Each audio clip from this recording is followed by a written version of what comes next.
Tonight, 3 men are behind bars connected to the murders of 4 people in Holly Hill more than a year ago. The U.S. Marshal's Office arrested these 2, Derek Coleman and Anthony Scott, after tips led them to Alabama.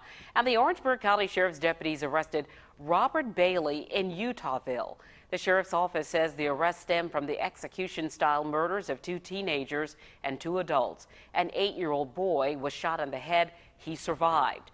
News 2's Ashley Yost joins us live from Orangeburg County. Bailey went through bond court, Ashley, just a couple of hours ago. Now, what did you find out about the suspects and any past criminal records or history?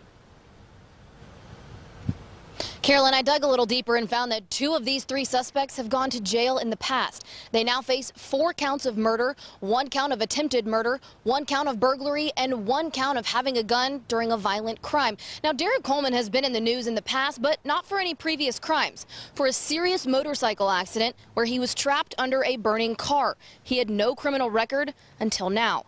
In 2004, Anthony Scott was arrested for assault and battery. A few years later, for simple possession of marijuana.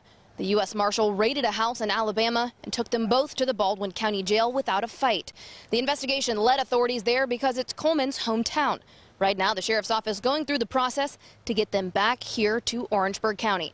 The 3rd suspect, Robert Bailey, has the longest criminal background, around 8 charges related to having and trafficking drugs, a handful of driving under a suspended license, and 1 for illegally carrying a gun.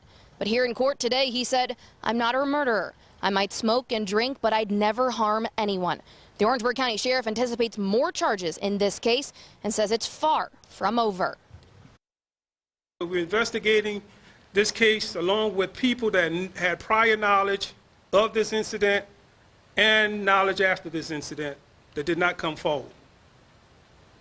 So again, I would say this investigation is far from over, and we will ask anybody that have any knowledge of this case, small as you think it might be, the information we need to know about it. A $5,000 reward still stands for any information that leads to a conviction. More than 20 family members were here today in support of those 5 victims. Have you heard the sheriff say it's not over? They're continuing to investigate. A deputy told me they were going out as soon as court was over here today. Live in Orangeburg County, I'm Ashley Yost, News 2.